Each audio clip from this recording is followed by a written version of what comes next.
오늘은 신앙생활의 핵심 9번째 거듭남이라는 제목으로 말씀을 드리겠습니다.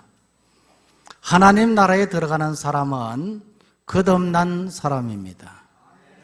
거듭나다는 말은 영적으로 다시 태어나다는 뜻으로 중생이라고도 말합니다. 요한복음 1장 12절 말씀해 보면 예수님을 영접하고 하나님을 믿는 자라 그렇게 말하고 있고, 13절 말씀해 보면 이는 혈통으로나 육정으로나 사람의 뜻으로가 아닌 하나님께로부터 난 것이라고 말하였습니다. 그래서 이 거듭남이라고 하는 것은 아래가 아닌 위로부터의 역사입니다. 오래전에 제가 청년 시절에 종종 부흥 집회를 참석할 때면 늘 고민이 되는 것이 있었습니다. 그때는 참 부흥 집회를 많이 했던 것 같아요. 그래서 청년이었지만 종종 부흥 집회를 참석했는데 말씀을 들을 때마다 늘 갈등이 되는 것은 내가 거듭났는가? 그 당시는요, 부흥 집회를 한다 그러면 주변에 믿지 않는 사람들을 많이 초대했습니다. 처음 교회 다니시는 분들도 초대해서 강사 목사님의 말씀을 듣도록 그렇게 했는데, 그 말씀을 듣다 보면 내가 거듭난 사람인가 그렇지 않는가 하는 그런 갈등에 놓여 있었습니다. 그래서 강사 목사님의 말씀이 끝날 때쯤 되면 어김없이 강사 목사님은 결단의 시간에 오늘 말씀을 듣고 예수님을 믿기로 작정하신 분은 그 자리에서 일어나십시오 그러면 그 순간에 제가 일어나야 되는가 말아야 되는가 혼돈에 빠지는 거죠. 그렇다가 어떤 때는 일어나기도 했고 어떤 때는 그냥 앉아있기도 했던 적이 있었습니다. 무엇 때문에 이런 일이 일어나는 겁니까? 확신이 없기 때문입니다. 확신이 없기 때문에. 모태로부터 청년 시절까지 신앙생활을 한다고 했지만 확신이 없으니까 늘 혼돈에 빠져 있는 것입니다. 오늘 여러분들은 거듭남에 대한 확신을 갖고 살아가는 신앙인이 되기를 소망합니다. 오늘 이 말씀은요, 거듭남이 얼마나 중요한가 하는 것을 말씀하고 있습니다. 1절 말씀해 보면 바리새인 중에 니고데모라 하는 유대인이 있었는데 그는 지도자였다 그렇게 말합니다. 니고데모는 로마의 통치하에 있는 유대인의 종교 의결 기구인 산헤드린 공회원이었습니다. 그는 종교 지도자였지만은 그는 거듭나지를 못했습니다. 왜 거듭나지 못했겠습니까? 이 니고데모가 거듭나지 못한 이유가 무엇이겠느냐 하는 거지요. 오늘 읽었던 2절 말씀을 한번 보시기 바랍니다. 자, 2절 말씀 다 같이 읽습니다. 시작. 그가 밤에 예수께 와서 이르되 랍비여 우리가 당신은 하나님께로부터 오신 선생인 줄을 아나이다. 하나님이 함께 하시지 아니하시면 당신이 행하시는 이 표적을 아무도 할 수 없음이니이다. 이 말씀에 보면요, 니고데모는 밤에 예수님을 찾아봤습니다. 그 이유는 두 가지입니다. 첫 번째로는 표적만 보았기 때문입니다. 니고데모는 예수님께서 가나 혼인잔치집에서 예수님의 말씀에 의해서 돌 항아리 6개에 채운 물이 포도주로 바뀌는 표적을 보았습니다. 이것은 아무도 할 수 없는 놀라운 표적이었습니다. 그러나 표적은 그 자체가 중요한 것이 아니라 표적보다 더 중요한 것은 예수님을 믿는 신앙인입니다. 요한복음 2장 11절에 보면요, 예수님을 따르는 많은 제자들이 예수님이 행하신 표적을 보고 믿었습니다. 23절에도 보면 많은 사람이 예수님이 행하신 표적을 보고 예수님의 이름, 그의 이름을 믿었다고 말하고 있습니다. 그런데 니고데모는 표적만 보았던 겁니다. 표적을 보면 믿어야 되는 거죠.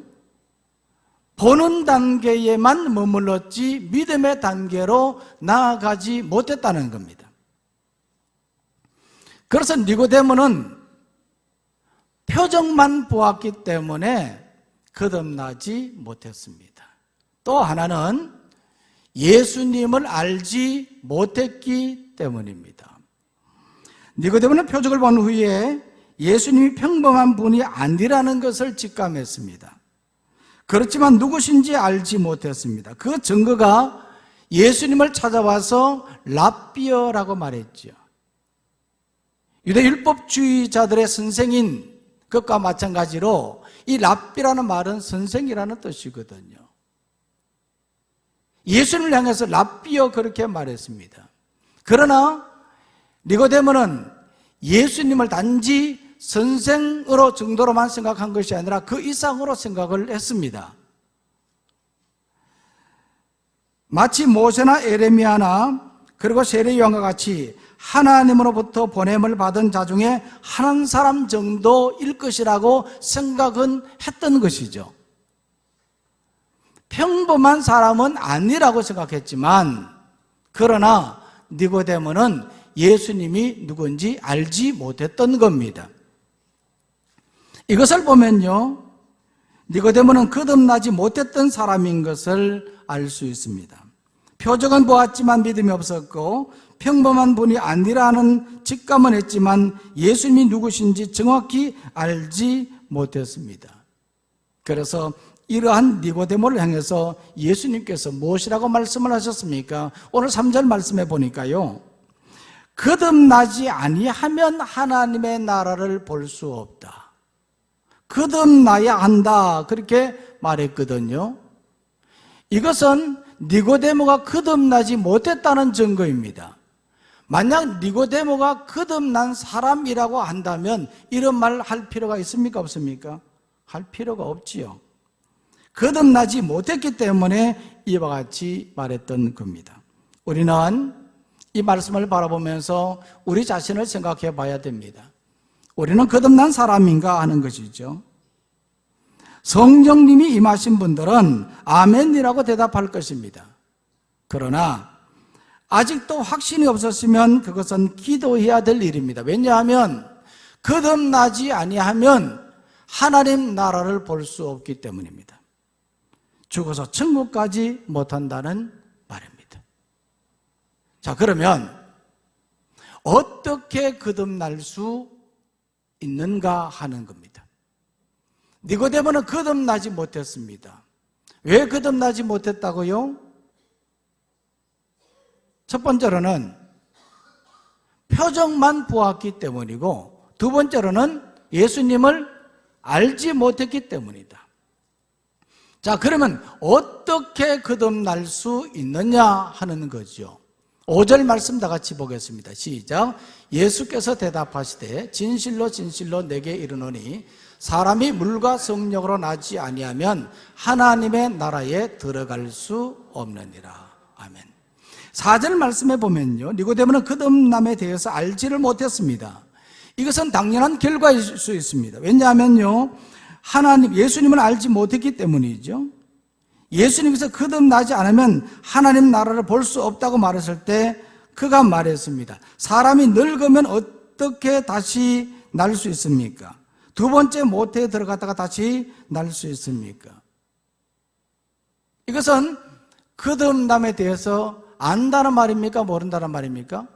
모른다는 말이죠. 이처럼 니고데모는 거듭남의 방법을 알지 못했습니다. 그래서 예수님께서 거듭남의 방법을 말씀하셨던 것이죠. 그것이 무엇입니까? 방금 읽었던 이 5절 말씀에 보면 어떻게 거듭난다는 것을 말합니까? 물과 성령으로 거듭난다 하는 겁니다. 여기서 말한 물은 물세례 그렇게 말할 수 있습니다. 성령은 성령세례라고 말할 수 있습니다만은 이 물이라고 하는 이 의미는 정확하게 해석하기가 어렵습니다. 신학자들도 보니까 이 물에 대한 의미를 여러 가지로 해석을 하는데 정확하지는 않습니다. 어쨌든 이 물이라는 의미는 성령과 동일시해야 한다 하는 겁니다. 우리가 물세례를 받잖아요, 그죠? 물세례를 받을 때에 여기에는요 성령께서 임하시는 거거든요. 예수님께서도 요한에게 세례를 받았을 때에 그때에 성령이 비둘기같이 임했다 그랬습니다. 그러니까 물과 성령으로 거듭나지 아니하면 하나님 나라를 볼 수 없다고 말했는데, 결국 거듭남의 방법은 성령이 우리 속에 임해야 하는 것입니다. 지난 주일에 말씀의 제목이 무엇이었습니까? 한 주 지나갔으니까 쉽게 기억하기는 어렵습니다. 성령님, 약속대로 오신 분이십니다. 약속대로 오신 성령님, 이 성령님이 우리 가운데 임하시면 우리가 거듭날 수 있다는 말입니다. 그래서 오늘 우리가 거듭나지 아니하고 영과 육이 혼돈의 상태에 빠져 있으면 우리는 영적 시스템이 완전히 다운이 되어 버립니다.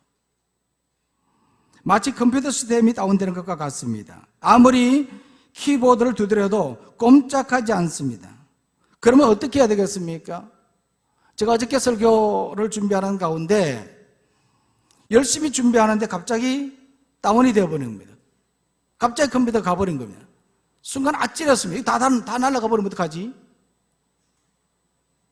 지난 몇 주 전에도 또 그런 일이 있었는데, 또 이번에도 마지막 마무리 작업하는데 컴퓨터가 다운되어 버린 겁니다. 그래서 급히 다시 재부팅을 했습니다. 리부트를 했습니다. 그런데 다행히 불러오기가 있더라고요. 불러오기 하니까 작업했던 그때까지 다시 불러왔어요. 10년 감수했습니다. 그리고 컴퓨터도 한 10년 이상 사용을 하다 보니까 이제는 고장나기 시작하는 거죠. 신앙생활 하다 보면은 우리가 성령이 임재하심을 받고 믿음으로 삶을 살지만 종종 우리는 영적으로 이와 같이 다운될 때가 있습니다. 이때는 어떻게 해야 돼요? 다시 성령님으로 재부팅을 해야 되는 겁니다. 그러면 우리는 순수한 영의 사람으로 거듭날 수가 있습니다.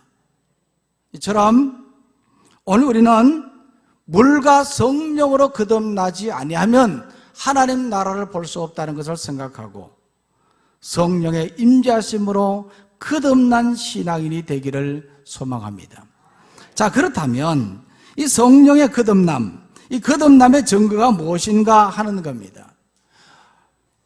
오늘은 제가 3가지로 말씀을 드리려고 합니다. 거듭남의 증거가 뭔가? 먼저는요, 믿음과 소망과 사랑의 삶입니다. 한번 따라 볼까요? 믿음과 소망과 사랑의 삶이다. 데살로니가전서 1장 3절 4절 말씀 다 같이 읽겠습니다. 시작. 너희의 믿음의 역사와 사랑의 수고와 우리 주 예수 그리스도에 대한 소망의 인내를 우리 하나님 아버지 앞에서 끊임없이 기억하미니 하나님의 사랑하심을 받은 형제들아 너희를 택하심을 아노라. 아멘. 데살로니가 교인들은요 거듭난 자임에 틀림이 없습니다. 왜냐하면 그들 안에는 믿음의 역사와 사랑의 수고와 소망의 인내가 있었기 때문입니다. 그러니 어떻게 그들을 거듭나지 아니했다고 말할 수 있겠습니까?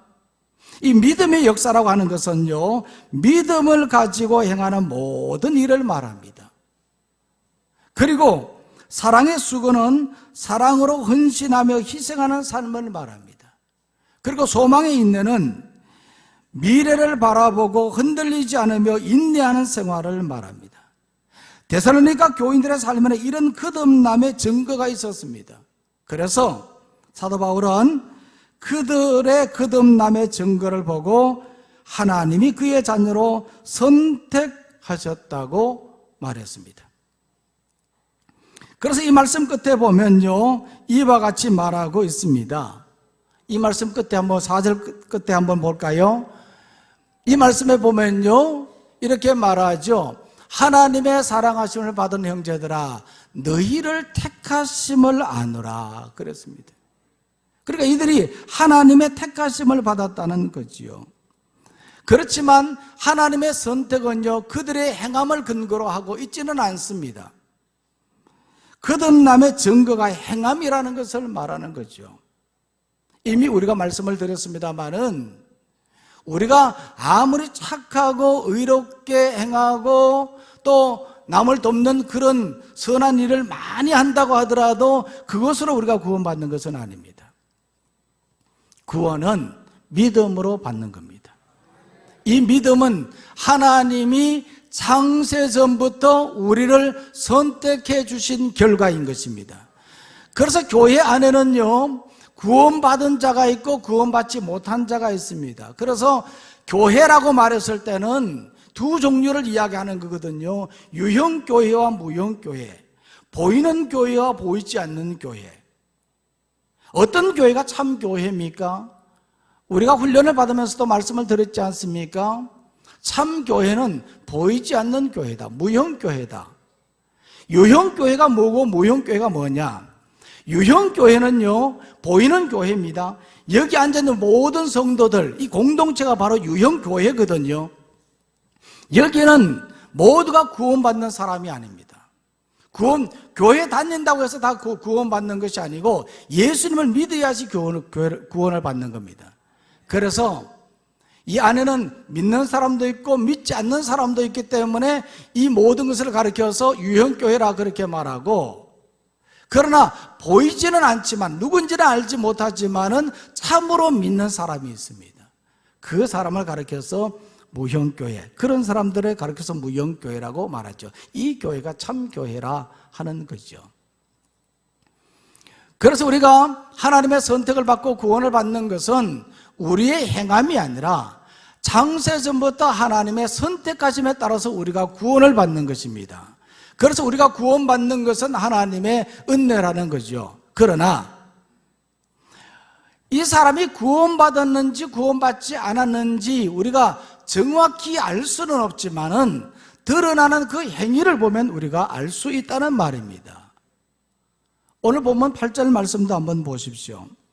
이 8절 말씀에 보면요, 바람이 임의로 불매 그 소리를 들어도 어디서 와서 어디로 가는지 알지 못하는 것처럼 거듭남도 이와 같다 그렇게 말했습니다.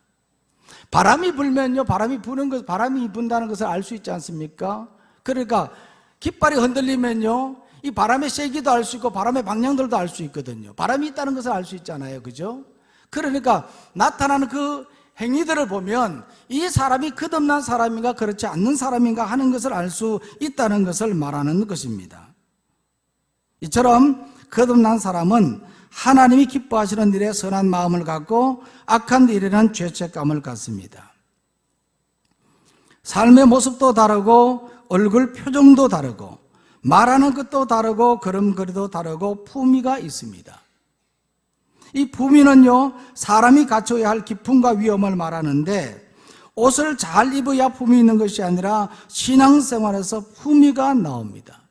저는 이 말씀을 준비하면서 제 자신을 돌아보고 참 품위가 없고 아직도 참 부족하다 하는 그런 생각을 많이 했습니다.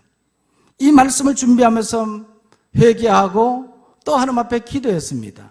언제까지 품위가 없이 그렇게 신앙생활할래? 그렇게 목사할래? 제 자신을 돌아보면서 회개했습니다. 화도 잘 내고 사랑도 없고 겸손하지 못한 이런 모습을 보면서 정말 거듭난 사람인가? 말씀을 전하는 목사, 네가 거듭난 사람인가 하는 생각을 해봤습니다. 그래서 때로는 오늘 이 말씀 준비하면서 얼마나 마음에 큰 부담이 되었는지 몰라요. 주변에 보면요, 예수님을 잘 믿는 사람들 한번 보십시오. 얼마나 품위가 있습니까? 이것이 바로 거듭남의 모습입니다. 거듭남의 모습, 그러한 삶의 모습, 이것이 바로 거듭남의 증거라 하는 겁니다. 또 다른 두 번째 증거가 있습니다. 그것은 바로 믿는 자의 본입니다. 거듭난 사람이라고 한다면 믿는 사람들의 본이 되는 것이다. 데살로니가전서 1장 7절 말씀 다 같이 읽겠습니다. 시작. 그러므로 너희가 마게도냐와 아가야에 있는 모든 믿는 자의 본이 되었느니라. 이 데살로니가 교회는요, 모든 믿는 자의 본이 되었습니다. 마게도냐와 아가야는 BC 146년 이후에 헬라 지역의 두 개의 거대한 도시로서 마게도냐의 수도는 데살로니가였고 아가야의 수도는 고린도였습니다. 이 중에서도 이 데살로니가는 상업 중심의 도시로서 그들의 신앙을 헬라 전 지역에 급속히 전파할 수 있는 지리적 조건을 갖추고 있었습니다. 그렇지만 이보다도 데살로니가 교회는 그들의 신앙을 다른 사람들에게 부지런히 전하는 그런 열정도 가지고 있었고 삶의 본이 되었습니다. 이것이 바로 데살로니가 교회 성도들의 모습이었습니다. 본이 된다는 이 말은요, 헬라어 원어에 보면 티폰이라 그렇게 말하는데 찍어서 생긴 표라는 뜻입니다. 똑같이 다르게 하는 것을 의미하는 거거든요. 사도 바울도 말했습니다. 내가 그리스도를 본받는 자 된 것 같이 너희는 나를 본받으라. 여기서 말하는 것도 마찬가지입니다. 정말로 그리스도를 본받는 그러한 모습으로 우리가 본이 되는 삶을 살아가야 되는 것입니다. 이것이 바로 참 신앙인의 모습이지요. 그런데 사실 잘 하기 어렵지 않습니까? 요즘 교회들마다 다음 세대를 걱정합니다. 오래전부터 예측된 상황이었지만 뚜렷한 대안이 없어 답답해하고 있었는데 최근에 몇 번의 장로님들과 함께 중신교회가 주관하는 D6 컨퍼런스에 다녀왔습니다. 이 세미나는요, 교회에서 주일학교가 사라지는 것을 막기 위해서 그리고 다음 세대를 살리기 위해서는 어떻게 해야 하는가 하는 대안을 찾는 것이었습니다. 결론으로 말하면 자녀의 신앙 교육은 가정에서부터 시작되어야 된다는 겁니다. 그리고 가정에서 부모가 자녀의 영적 교사가 되어서 자녀를 신앙의 제자로 살아가도록 해야 한다 하는 것이었습니다. 그리고 이를 위해서 교회와 가정이 협력하여서 다양한 방법들을 찾아가는 겁니다. 그 방법 중에 하나가 가정 예배고 또 하나는 다음 세대와 함께하는 통합 예배입니다. 이 외에도 가정사역 프로그램이라든지 세대별 교육 프로그램들이 있었습니다. 이 세미나에 참석해서 많은 것을 생각하게 되었습니다. 정말 오늘날 한국교회가 다음 세대가 성장하지 못하고 염려가 되는 것, 한국교회의 미래가 불투명하게 된 것은 무엇 때문일까? 그것은 물론 인구 감소도 있겠지만은 가장 큰 요인은 부모에게 있다는 겁니다. 저도 이 자리에 저희 자녀들이 앉아 있습니다만은 가정에서 제가 아버지로서 내가 부모로서 과연 내가 본이 되고 있는가 하는 것을 생각해 보면 너무나 부끄러운 겁니다. 제가 오래전에 아버지 학교에 들어갔습니다. 들어가서 첫 시간에 제일 먼저 다 자리에 일어나라 그러더라고요. 일어나서 구호를 외치는 겁니다. 아버지가 살아야 가정이 산다. 아버지가 살아야 가정이 산다. 아버지가 살아야 된다는 겁니다. 그러면서 가슴에 손을 얹으라 그러더라고요. 손을 얹었습니다. 그러면서 따라하라 그러는데 주님, 제가 아버지입니다. 제가 아버지입니다. 가슴을 치면서 주님, 제가 아버지입니다. 생각해 보니까 내가 아버지인데 과연 아버지다운 아버지냐 생각하게 되는 거거든요. 가정에서 자녀에게 본이 되지 못하고 신앙의 스승으로서 본이 되지 못하면 이것이 교회 안에서 아무리 열심히 자녀들을 가르쳐도 안 된다는 것이죠. 1년에 한 주간의 시간을 따지면 하루 24시간, 일주일 7일, 꼬박이 7하면 168시간입니다. 168시간 중에 딱 1시간 교회에 나오는 겁니다. 나머지 대부분의 시간은 어디에 있습니까? 가정에서 있습니다. 가정에서 부모가 신앙 교육을 제대로 안 시키는데 어떻게 교회에서 이 모든 일을 감당할 수 있겠느냐는 것이죠. 그래서 가정이 살아야 된다. 그래서 가정 예배를 잘 드리고 가정에서 부모가 신앙 교육을 잘 시켜야 된다. 이래서 교회가 가정을 위해서 협력하고 자녀 교육을 잘 시키도록 해야 된다 하는 것이죠. 신앙의 본을 보이는 것은요, 거듭남의 증거입니다. 오늘 우리는 교회에서뿐만 아니라 가정에서도 신앙의 본을 보이는 성도가 되기를 소망합니다. 그 다음에 세 번째로입니다. 이 거듭남의 증거가 뭐냐? 그것은 바로 복음 전도입니다. 데살로니가전서 1장 8절 말씀 다 같이 읽겠습니다. 시작.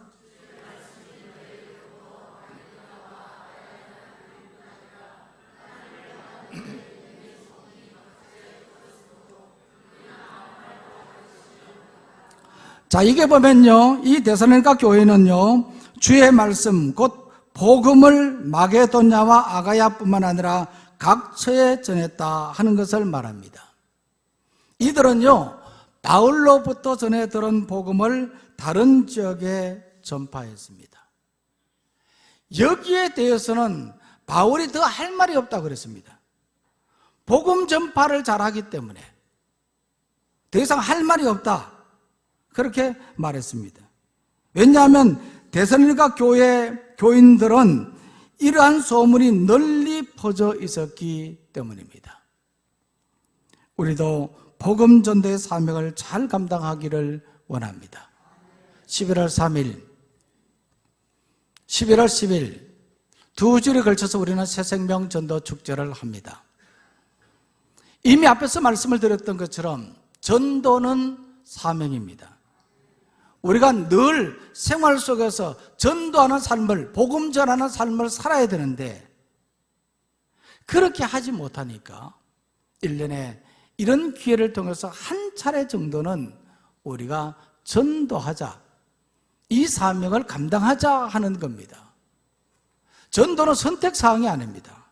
해도 되고 하지 않아도 되는 것이 아닙니다. 누구나 다 해야 하는 것입니다.